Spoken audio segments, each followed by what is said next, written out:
Hello everyone, welcome back to my channel. My name is Bhavna और हम लोग पढ़ रहे थे क्लास 12 की बिजनेस स्टडीज का चैप्टर नंबर 5। चैप्टर का नाम है हमारा ऑर्गेनाइजिंग। आज जो हम लोग टॉपिक कवर अप करने वाले हैं वो टॉपिक है हमारा डेलीगेशन ऑफ अथॉरिटी, यानी कि अपने अथॉरिटी को डेलीगेट कर देना। इसका मतलब क्या होता है भाई, हम क्या करते हैं, अपने काम को किसी और को दे देते हैं और हमने उसको कुछ पावर्स भी दे दी है ताकि वो उस काम को कंप्लीट करने के लिए उन पावर्स का यूज कर ले। तो क्योंकि हमने उसको किसी को काम दिया है, हम उसे पावर नहीं दे रहे तो वो अच्छे से काम नहीं कर पाएगा। तो यहाँ पे हम उसे डिसीजन मेकिंग की पावर दे देते हैं कि आप इस काम को कंप्लीट करने से रिलेटेड जो भी पावर्स आपको यूज करने आप कर सकते हैं। तो ये होता है आपका डेलीगेशन ऑफ अथॉरिटी। देखिए, it means assigning work to others. यहाँ पे आपने क्या किया, अपने काम को असाइन कर दिया किसी और को। And giving them authority to do it. आपने उनको क्या किया, अथॉरिटी भी दे दी है ताकि वो उस काम को अच्छे से कर पाए। तो ये होता है आपका डेलीगेशन ऑफ अथॉरिटी। अब डेलीगेशन ऑफ अथॉरिटी के जो एलिमेंट्स हैं वो 3 हैं। एक वो आपका रिस्पॉन्सिबिलिटी, एक वो आपका अथॉरिटी और लास्ट में आपका है अकाउंटेबिलिटी।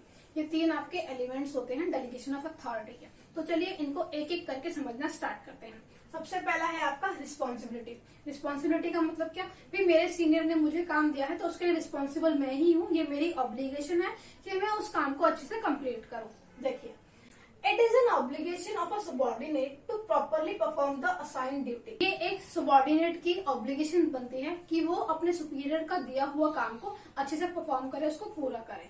देखिए, इसके कुछ फीचर्स भी आते हैं, उन फीचर्स को हम लोग देख लेते हैं। देखिए, it can be assigned to some other person. Responsibility क्या होती है, हम किसी और को भी दे सकते हैं। मान लीजिए कि किसी मेरे सीनियर ने मुझे कुछ काम दिया, मैंने अपने सबॉर्डिनेट को वो काम दे दिया, तो मैंने भी उसको रिस्पॉन्सिबल बोल दिया कि भाई इस काम को करने के लिए तुम रिस्पॉन्सिबल हो गए।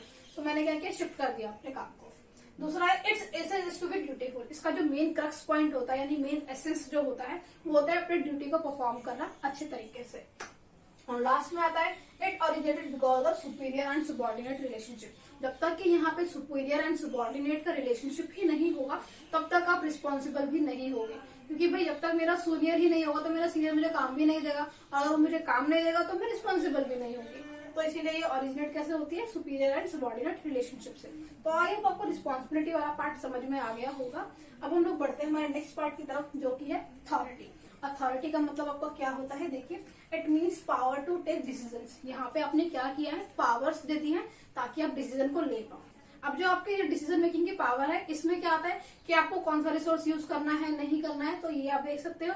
इसके अलावा कौन सा आपको डिसीजन लेना है, कोई काम करना है या नहीं करना है, इसके रिगार्डिंग भी आप डिसीजन ले सकते हो। मैं आपको कोई काम करने के लिए दिया है तो आप देखोगे कि उस काम को करने के लिए आपको क्या क्या चाहिए, वो काम को कैसे किया जा सकता है, करना भी चाहिए या नहीं करना चाहिए, उससे रिलेटेड जो चीजें हैं, कौन कौन से पार्ट हैं उसके जो आपको करने चाहिए, कौन से नहीं करना चाहिए ताकि वो अच्छे से कंप्लीट हो सके। ये सारी चीजों से रिलेटेड जो भी डिसीजन होंगे वो आपको लेने होंगे। तो ये हो गया आपका अथॉरिटी। अब इसके कुछ फीचर्स हैं आपके, वो देख लेते हैं।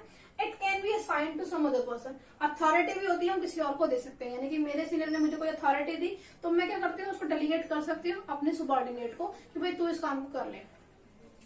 रिलेटेड टू पोस्ट, ये क्या होती है, हर एक पोस्ट से रिलेटेड होती है। यानी कि एक इंडिविजुअल की भी हो सकती है और एक पोस्ट की भी हो सकती है। हर एक पोस्ट की अपनी एक अलग अथॉरिटी होती है। देखिए, जैसे कि हर एक पोस्ट पे अलग अलग मैनेजर्स होते हैं। लोअर लेवल मैनेजर भी है, मिडिल लेवल भी है, टॉप लेवल मैनेजर्स भी हैं। तो उन हर मैनेजर्स की अलग अलग लेवल के हिसाब से अलग अलग अथॉरिटीज होती हैं, अलग अलग पावर्स होती हैं। ऑब्वियसली बात, जो टॉप लेवल वाला होगा सबसे ज्यादा पावर्स उसी के पास होंगे, सबसे ज्यादा अथॉरिटी उसी के पास होती है। देखिए, फिर है नेक्स्ट हमारा it makes implementation of decision possible. यहाँ पे क्या होता है, इम्प्लीमेंटेशन आराम से कर पाते हो जो भी आपके डिसीजन होते हैं। क्योंकि आपको क्या करवाना है, अपने डिसीजन जो भी है उसको इम्प्लीमेंट करवाना है, और आप क्या कर रहे हो, डेलीगेट करके अपने काम को करवा रहे हो और उनको अथॉरिटी दे रहे हो ताकि आप वो अच्छे से काम को कर पाए, डिसीजन को ले पाए।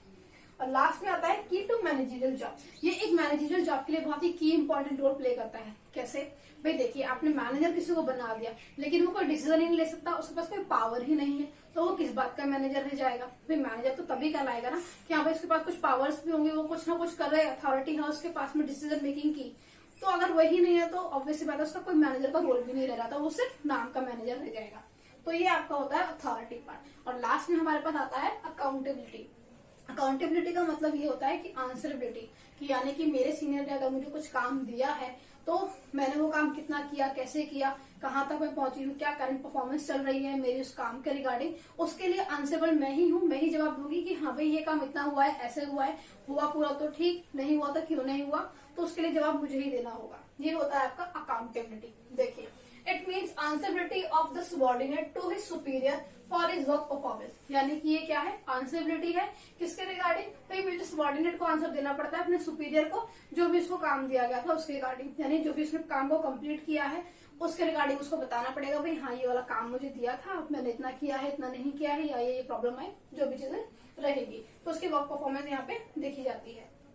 नेक्स्ट है हमारा इसके फीचर्स कि अकाउंटेबिलिटी के क्या फीचर्स हो सकते हैं। देखिए, it can not be delegated to some other person, यानी कि मेरे अगर सीनियर ने मुझे बोला कि ये तुम इस काम को करने के लिए अकाउंटेबल हो, तो मैं उसको शिफ्ट नहीं कर सकती। वो काम जैसा भी होगा नहीं होगा, मैं उस परफॉर्मेंस के लिए मैं ही रिस्पॉन्सिबल हूँ, कोई और नहीं होने वाला है, तो हम इसको शिफ्ट नहीं कर सकते, डेलीगेट नहीं कर सकते। नेक्स्ट हमारा it is only towards the delegators, यानी कि जो अकाउंटेबिलिटी होती है वो सिर्फ डेलीगेटर्स के टुवर्ड्स ही होती है, यानी कि जिसने भी मुझे वो काम दिया है ऑब्वियसली मतलब वो मेरा सीनियर ही होगा, मैं उसके लिए आंसरेबल होंगी। इसके बाद है based on superior subordinate relationship, ये किसके ऊपर बेस्ड होता है, सुपीरियर एंड सबॉर्डिनेट रिलेशनशिप के, क्योंकि अगर सुपीरियर सबॉर्डिनेट का रिलेशनशिप ही नहीं होगा तो हमारी अकाउंटेबिलिटी भी एग्जिस्ट नहीं करेगी। लास्ट है originates because of delegation of authority, और ये स्टार्ट किसकी वजह से होती है, क्योंकि यहाँ पे हमने डेलीगेशन ऑफ अथॉरिटी दे दिया, भाई मैंने आपको काम करने के लिए अथॉरिटी भी दे दी, फिर भी ये काम कंप्लीट नहीं हो, तो ऑब्वियसली बात है इसका जवाब मुझे ही देना पड़ेगा ना, तो ये चीज होती है। तो आई होप आपको अकाउंटेबिलिटी वाला कॉन्सेप्ट भी समझ में आ गया होगा। अगर आपको इस कॉन्सेप्ट में कोई भी प्रॉब्लम होती है तो आप मुझसे कमेंट सेक्शन में पूछ सकते हैं। आई होप आपको ये वीडियो अच्छा लगा होगा। अगर आपको ये वीडियो अच्छा लगा तो आप इसे लाइक कीजिएगा, अपने दोस्तों के साथ शेयर भी कीजिएगा, और अगर अभी तक आपने मेरे चैनल को सब्सक्राइब नहीं किया तो सब्सक्राइब भी कर सकते हैं। थैंक यू सो मच मेरी वीडियो को देखने के लिए।